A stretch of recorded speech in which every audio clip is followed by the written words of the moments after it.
Okay, so we have a warranty on our very first failed liner, and we've never had a liner fail since I started doing lining. But this one's easy to explain.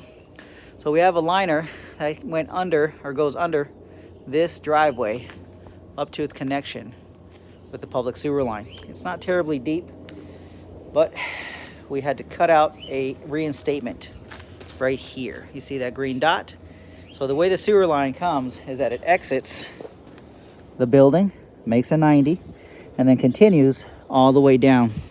Right at this spot, it picks up a Y right here.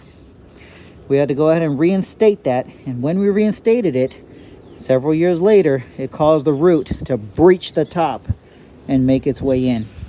So the roots, which were back here, found their way through the sewer line and made it back in. There's no way of relining this anymore, so technically it wasn't the liner that failed. It was the roots that pushed their way back into it, which then caused a failure of the reinstatement.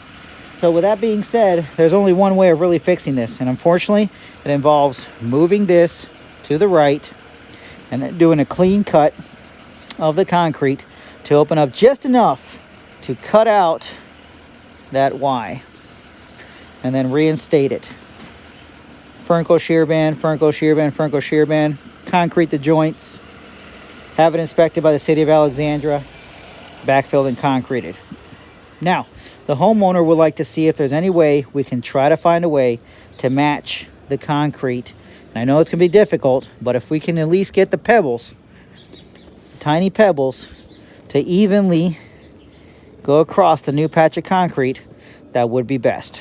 Okay, so that's what we got. We're going to go ahead and try to schedule this for a springtime weather so that our concrete has optimal temperature to not be compromised, and then get the party started. So it's either going to be before April, the third week of April, or in June. So that's where we are.